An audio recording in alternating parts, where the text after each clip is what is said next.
Hello, welcome. Welcome to this, an occasion for some questions and answers. I'm Roy Justis, a member of the Cedar Falls Rotary Club and moderator for this discussion session. I should mention, Rotary International rules do not allow Rotary clubs to either endorse an issue or candidates. And this is not a debate, but it's an opportunity for a discussion, which is, as a matter of fact, suggested by Rotary International to bring members of the public and particularly members of the Rotary clubs an opportunity to learn more about what's going on around them. The candidates that are on the Cedar Falls ballot for the office of mayor have joined us for this session. I should mention to you as well, this particular session is coming to you from the Wind Cove building on the Western Home South Campus in Cedar Falls. And the date of this particular program, you in the room already know that, but let's let them guess out in TV land when this particular thing happened. Let's probably suppose it happened before the election. That would be appropriate. To join me here in alphabetical order, Jim Brown, who is currently serving as mayor in Cedar Falls. Jim's a UNI grad, businessman seeking re-election for a 2-year term, his third 2-year term. Rob Green, currently at large, seat on the city council, employed by the University of Northern Iowa as a web developer. And Jim Skane, retired professor from UNI. Mr. Skane has been a, shall we say, frequent observer of the city council. Mr. Skane, you arrived in Cedar Falls mid-60s? 65. 1965. For a position at UNI? Just to clarify? Speech. Okay. That's State College of Iowa. State College of Iowa. I have a sweatshirt from that place. Yes. Thank you for joining us, all three of our candidates. In most cases, we really would appreciate brief answers. We would really appreciate brief questions from the moderator as well, so we can get as many questions in as possible. And perhaps once I get these interpreted, we'll be able to find out what these people are in favor of asking as well. There will be no additional questions from the audience. Here's the easiest question you're going to have for the next half hour. What's your favorite place other than home? What is your favorite place to be in Cedar Falls? Rob, I'm going to start with you since you're staring right at me. The spot that I love most in Cedar Falls, that's what drew us here, was the public library. You wanted brief answers. You gave it to me. Thank you. Appreciate that. Mr. Skane, your favorite place to be other than home in Cedar Falls? Actually, as far as a place, there's a lot of places that I'd like to be. Usually it's someplace to eat. That sounds appropriate. Someplace to eat. Mr. Brown? I would say collectively probably the downtown corridor. Downtown corridor. Thank you. I'm amazed at the brief answers we're getting. I think it may change here shortly. The elephant in the room. Let's just get that out in this particular session, and I will tell you it's not going to dominate the questions for the rest of the half hour, but it needs to be brought out. The PSO issue, the cross-train officer issue, the firefighter issue, however you want to title it. Let me ask it as simply as I can. I know there's a difference of opinion among the candidates. I want to be sure everybody in the room understands what your feeling is. So let me start with Mr. Brown. The question is, you return to the office of mayor in Cedar Falls regarding the PSO issue. In your opinion, what will change? Well, I think there's a better opportunity to get the information out to the public. It's ongoing. I can promise you it won't be the same probably a year from now or 2 years or 5 years from now. I think back, and it's been out there for about a year and a half. And I think back in 2014 when the Budget Reduction Task Force, a group of citizens and folks on staff got together, and they looked for ways throughout our community to be more efficient and more effective. And this was one of them, the public safety model as we have it currently, even though it's been around for 2 or 3 decades. And then shortly thereafter, our police Teamster union said, we'll come alongside that and we will change our contract. If you pay us more, we will cross-train, be more valuable to the city. And so that came along shortly thereafter.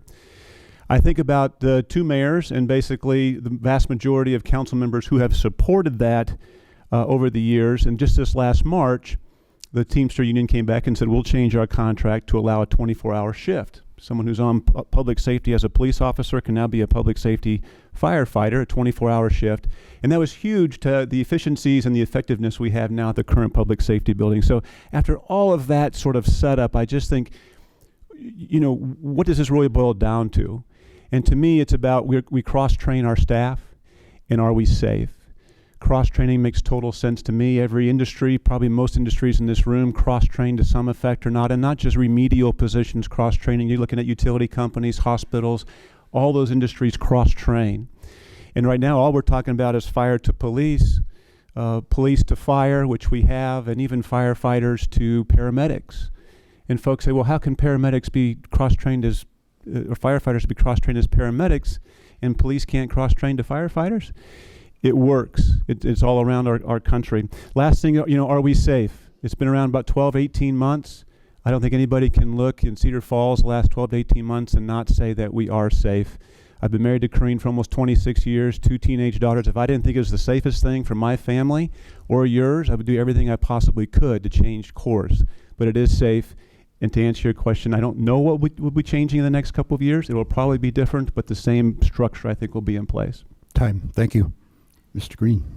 The question had been about what would we change in the model, and my biggest concern as mayor, and what actually the mayor has the power to do outside of council, is to advocate for how the plans should be carried out and listed. As I brought many times in the past, I really believe that the council has both the prerogative and the responsibility to approve a strategic plan for public safety. In your organizations, your businesses, you deal with strategic planning probably. Sometimes it works well, sometimes it fails. It's not the plan itself, it's the willingness to implement it so that a plan doesn't just become what we call shelfware in IT circles. We create something and we put it away. That's not what I want to see here. Mayor alluded to the fact that the plan won't look the same 5 years from now.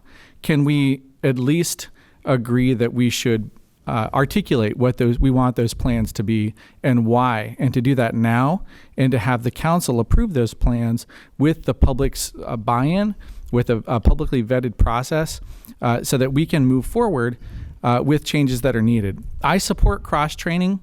I believe that firefighters or police officers can certainly act in a first responder role. If they're firefighter trained, they can assist and augment the firefighters. What's happened over the last 2 years, it's not how it was proposed or it was briefed to me when I was running for council. Originally, it was that the firefighter or the police officers are going to augment and support firefighters. What's happened is now they've replaced them. And council has not had a point where we publicly discuss and vote on that to determine if that's what the public wants. So it's the biggest concerns for me are the public accountability through the city council of the model, and the mayor has a critical responsibility to ensure that that happens, and it's not happening today. Thank you. Mr. Skane? Yes, I think the public safety model is a disaster. And if I'm elected mayor, one of the first jobs that I would have the council do is to eliminate the public safety model. Now, there's a couple of reasons for that. The way that this particular model has been run, we have lost 14 firefighters. We're down to 14. And you can't say that we're safe because we have lost 14 firefighters. Now, cross-training. I mean, even in the highest of athletic prowess,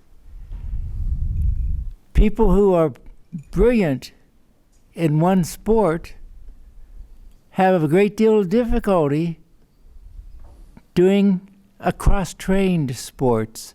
For example, Michael Jordan, greatest basketball of all time, player of all time. What happened with him is he tried to play baseball. He barely got out of the minor leagues, you know. And cross-trained, you have one job that you know well, and the second job you can't do as well.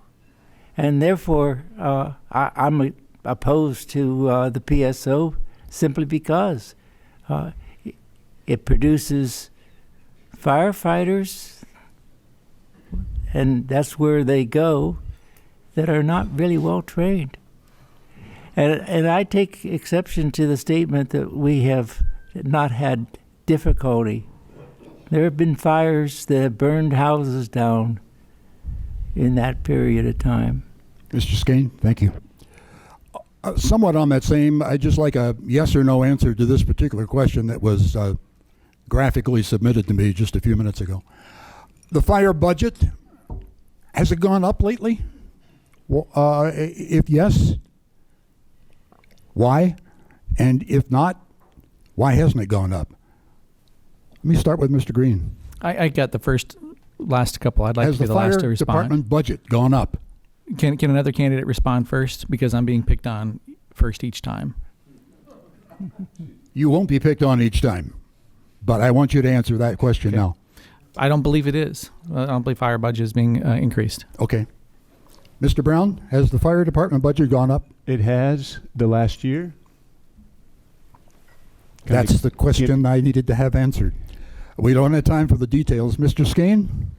No, it hasn't. Not really. In fact, the police is about $2 million more than the fire department budget. Okay. That question was submitted. I hope the answer is satisfactory to the person that submitted it to me. A healthy downtown in Cedar Falls does it reflect a healthy community? I'm looking for your opinion through, first of all, a rating number. 1 not being too hot, 10 being outstanding. What number would you assign to the downtown district only of Cedar Falls, and tell me why you gave it that number? I'm going to pick on Mr. Skane. 8. And why? Because there are, the only problem that I see downtown, and that's why I don't like this downtown vision, is parking. And that problem could be taken care of relatively inexpensively. That downtown vision that says you're going to spend $40 million to essentially remake it so that more economic development can occur, I don't think it's necessary. It's full. It's full downtown. Mr. Brown? Well, since I've been mayor the last 4 years, I'd give it a 15. I just was explaining to a group earlier that I had a presentation, and I remember going to UNI here in the late 80s, and you might remember this as well, going down Main Street or University Avenue, when you saw Main Street, there was a big arrow, and it was a green arrow, and it said shop downtown. I just remember that because we would never go downtown as a college student. And so if you think about where we were, where we are right now, incredible growth downtown, and now I think the visioning is going to assist in terms of the balance of that economy, if you will. Do you have restaurants? Do you have small shops? Do you have professional office space? And I think getting on the same page is important moving forward. But if you also gather the award-winning downtown we have under the leadership of Carol Lilly, the Community Main Street, and a myriad of volunteers, folks, it is a shining beacon on a hill on what our downtown has been, not only in Iowa, but also the Midwest. And we get, Carol may not, sometimes it's hard to get all this good news out all at once, and Carol does a great job. We've had folks come from the national level, the international level, the regional level, the state level, coming to our downtown, having tours, because I get invited to go walk and talk and speak to them, and they literally just ask one question: what have you done? We're the envy of Iowa and the Midwest, and I would say the nation towards that downtown. So kind of went above the boundary there on your score, Roy. Okay. Your scale, Gotcha. anyway. Mr. Green? I'd put it as a 9. It's really dangerous to put a 10 on anything because there's always room for improvement.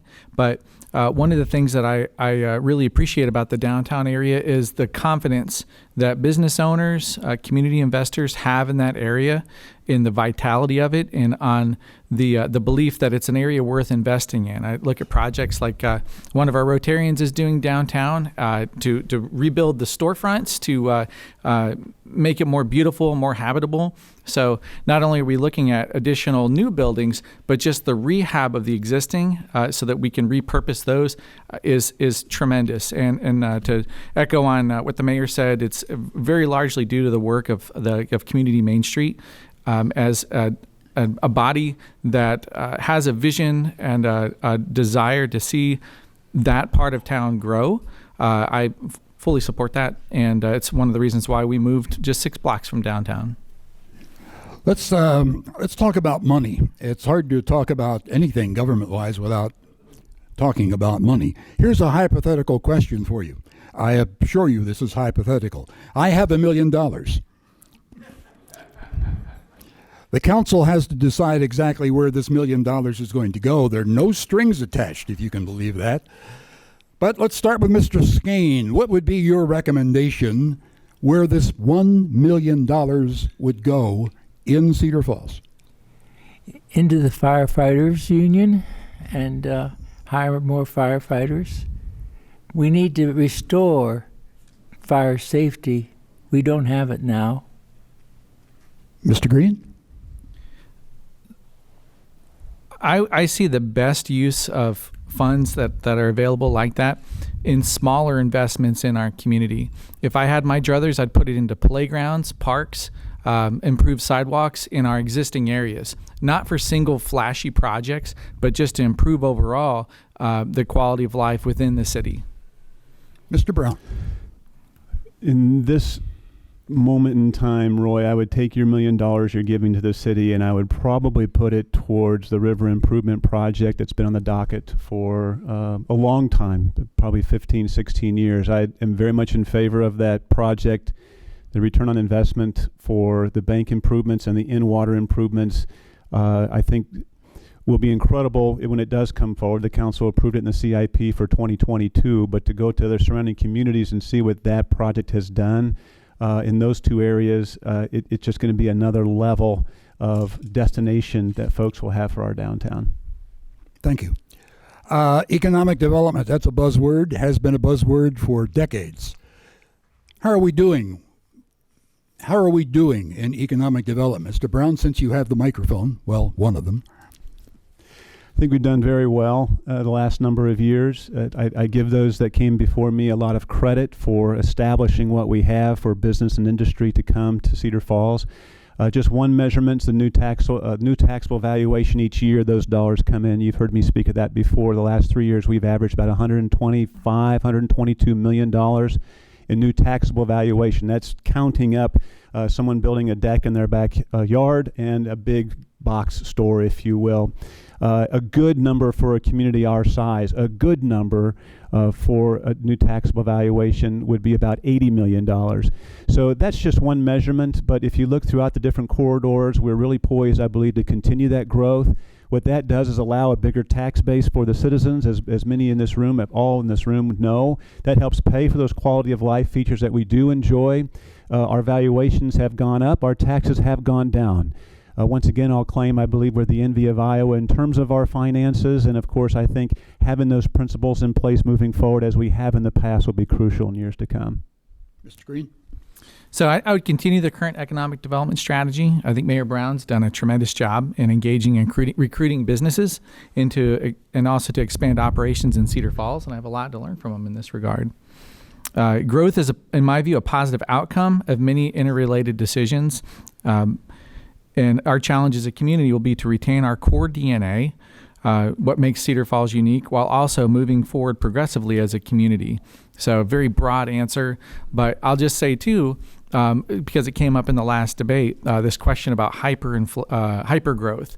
I do see that there can potentially be a higher limit to growth in the city. I think if we went to $140 million per year in annual growth, I think would be harmful. I would rather see incremental growth.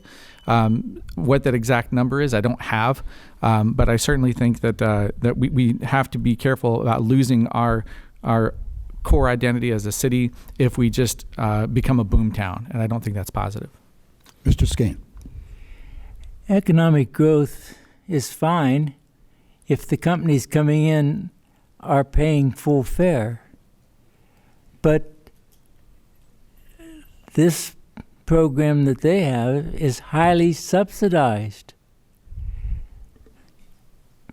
They sometimes will get $1 million in subsidy. There was one just the other council meeting that had a $600,000 subsidy. And if that subsidy is there, who pays for the rest of it? The people do. In the last 5 years, services have been cut and have been made more expensive. And in addition, they have moved some of our expenses for services onto the utility bill. That's an extra tax because you don't get any credit for the regular taxes. So what I would do is I would put a pause on the economic development. I think we're well beyond where we should be.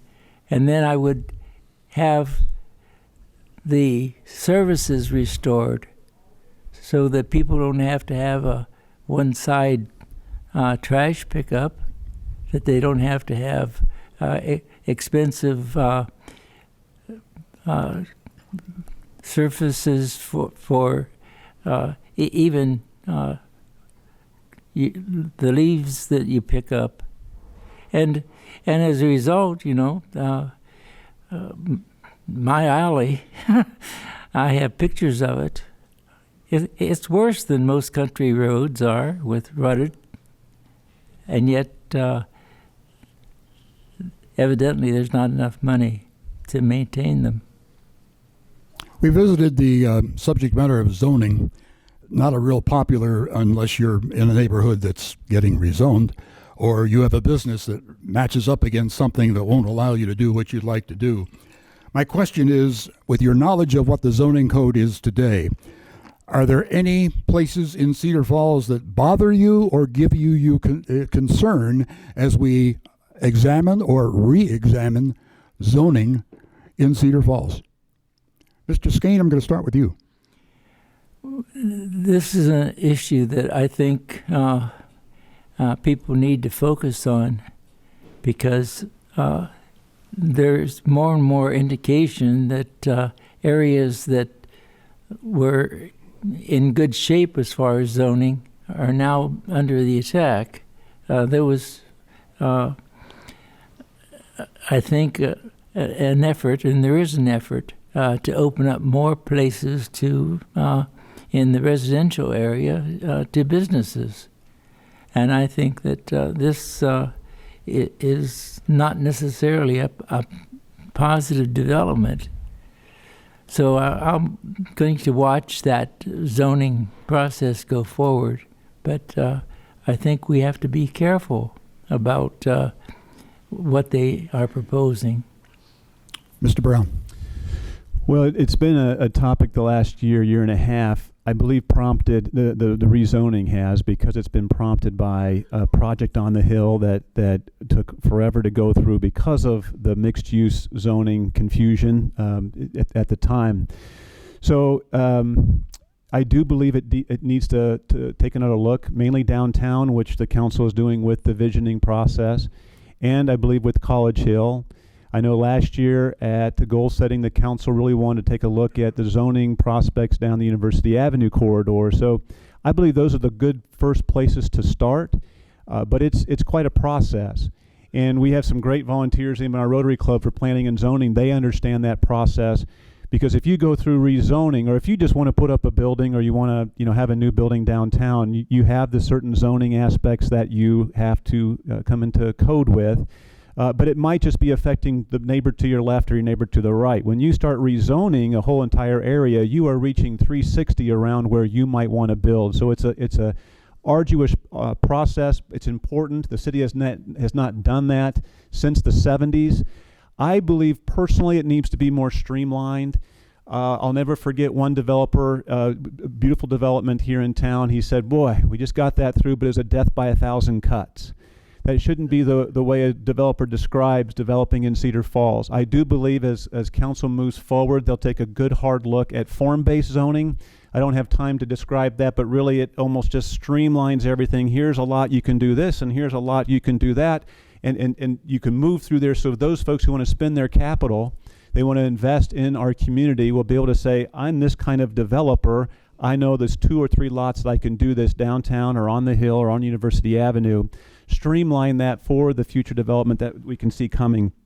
And again, it's going to be a long process and a difficult one because zoning touches virtually every aspect of development. Mr. Green. Can you repeat the question? Yes. Do you have any concern about zoning? Okay. The biggest issue I've got with our zoning right now is the lack of clarity in the code in some cases, which is being addressed through this recodification process that the city will be doing these next 2 to 3 years.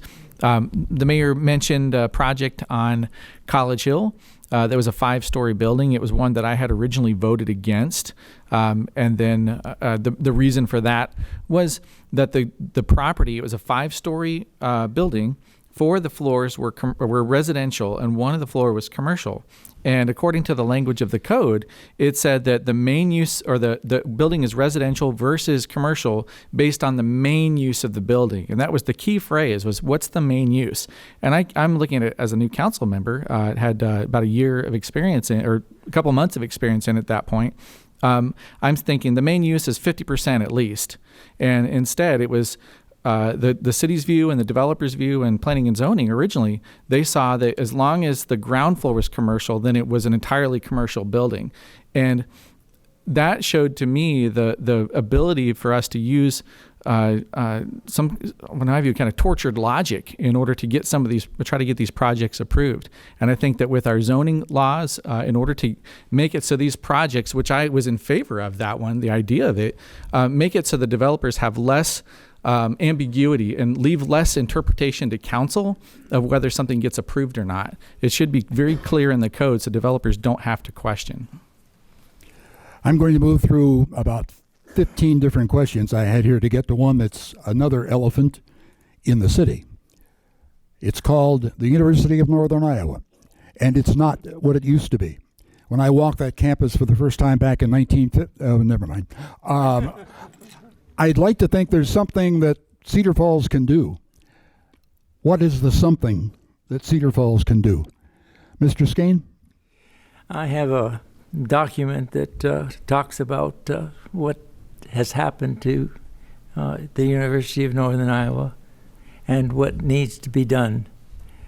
Frankly, the city has not done anything when the negative cuts have come, when the lower enrollment has come. I haven't heard them say anything about the fact that we are at the same level of enrollment that we were in 1976.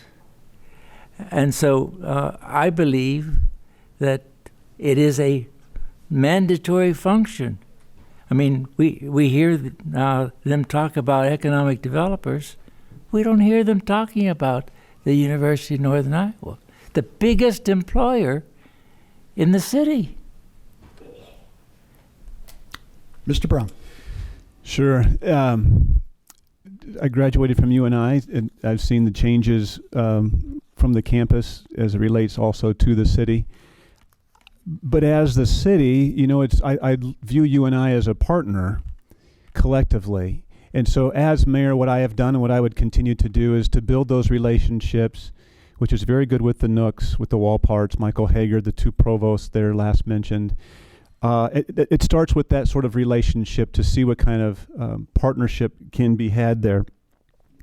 We, as a city, in the city council, in their wisdom, a couple years ago, put an NISG student from UNI on the dais for our city council meetings, the Northern Iowa Student Government.